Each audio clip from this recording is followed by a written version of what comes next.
नासिक में पिंडदान त्रयंबकेश्वर भी इस स्थान की पवित्रता के कारण पिंडदान के लिए एक पसंदीदा स्थान है। धार्मिक ग्रंथों में मृत्यु के बाद प्रेत योनि से बचाने के लिए पितृतर्पण का बहुत महत्व है। ऐसा माना जाता है कि पूर्वजों को किए गए तर्पण से उन्हें मुक्ति मिल जाती है और वे प्रेत योनि से मुक्त हो जाती हैं। श्राद्ध की मूल कल्पना वैदिक दर्शन के कर्मवाद और पुनर्जन्मवाद पर आधारित है। कहा गया है कि आत्मा अमर है, जिसका नाश नहीं होता। श्राद्ध का अर्थ अपने देवताओं, पितरों और वंश के प्रति श्रद्धा प्रकट करना होता है। मान्यता है कि जो लोग अपना शरीर छोड़ जाते हैं, वे किसी भी लोक में या किसी भी रूप में हों, श्राद्ध पखवाड़े में पृथ्वी पर आते हैं और श्राद्ध व तर्पण से तृप्त होते हैं।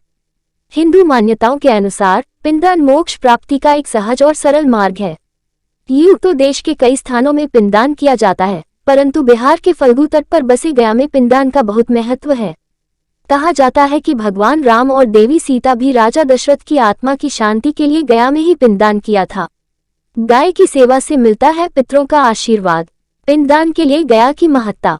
महाभारत में लिखा है कि फल्गु तीर्थ में स्नान करके जो मनुष्य श्राद्ध पक्ष में भगवान गदाधर भगवान विष्णु के दर्शन करता है, वह पितरों के ऋण से विमुक्त हो जाता है।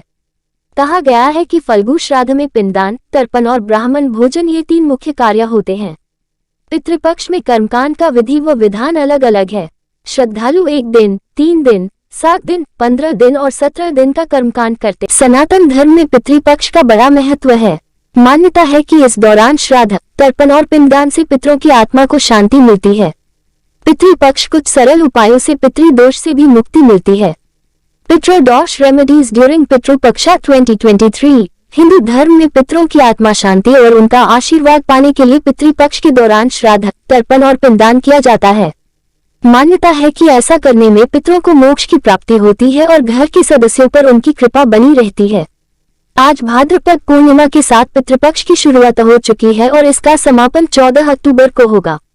इस साल पितृपक्ष पूरे 16 दिनों का है। कहा जाता है कि इस दौरान किए गए धर्म, कर्म और दान पुण्य के कार्यों से पितृदोष से मुक्ति मिलती है। ज्योतिष शास्त्र के अनुसार कुंडली में पितृदोष मौजूद होने से जातक को जीवन में बड़ी कठिनाइयों का सामना करना पड़ता है। व्यक्ति का जीवन चारों ओर से परेशानियों से घिरा रहता है। इसलिए पितृदोष से मुक्ति पाने लिए लोग पितृपक्ष का समय सबसे उत्तम माना जाता है। इस दौरान किए गए सरल उपायों से आसानी से पितृदोष से छुटकारा पाया जा सकता है।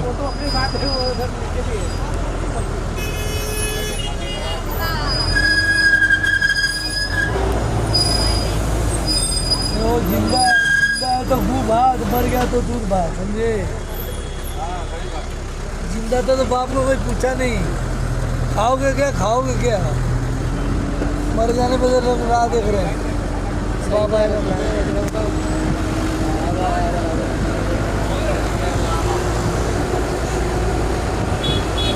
एक भी तो वो नहीं देख रहा है।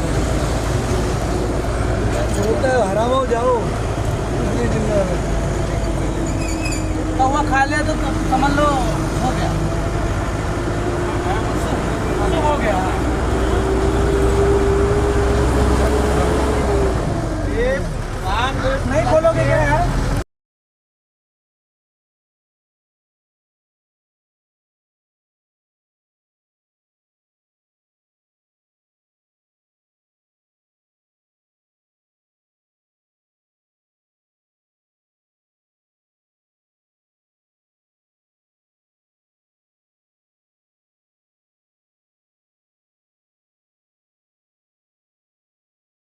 पीपल के पेड़ की पूजा। पितृदोष से मुक्ति पाने के लिए पितृपक्ष के दौरान पीपल के पेड़ और शिवलिंग पर नियमित जल चढ़ाएं और घी का दीपक जलाएं। साथ ही पितरों का स्मरण करें। मान्यता है कि ऐसा करने से पितरों की आत्मा को शांति मिलती है और पितृदोष से छुटकारा मिलता है। सूर्य को जल अर्पित करें। पितृपक्ष दौरान सूर्य को तांबे के लोटे में लाल फूल डालकर जल चढ़ाएं और अपने इष्टदेव और कुल देवता का स्मरण करें। मान्यता है कि ऐसा करने से पितर प्रसन्न होते हैं और उनका आशीर्वाद हमेशा बना रहता है। पशु पक्षियों की सेवा। पितृपक्ष के गाय, कुत्ते, कौवे और पक्षियों के लिए भोजन का एक अंश जरूर डालना चाहिए। इसके साथ ही गायों को हरा चारा खिला सकते हैं और पक्षियों के नियमित दाना खिला सकते हैं। ऐसा करने से कुंडली से ग्रहों का अशुभ प्रभाव कम मिलता है। श्रीमद्भागवत का पाठ करें। धार्मिक मान्यता है कि पितृदोषों से मुक्ति पाने के लिए श्राद्ध पक्ष में श्रीमद्भागवत, पितृ स्त्रोत या नवग्रह स्त्रोत का पाठ करना चाहिए। ऐसा करने से पितृदोष से शांति मिलती है।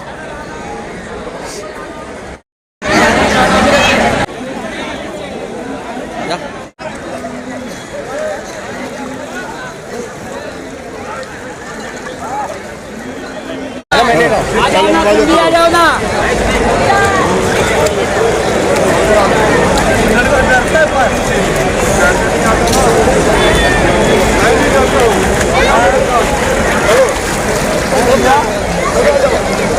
है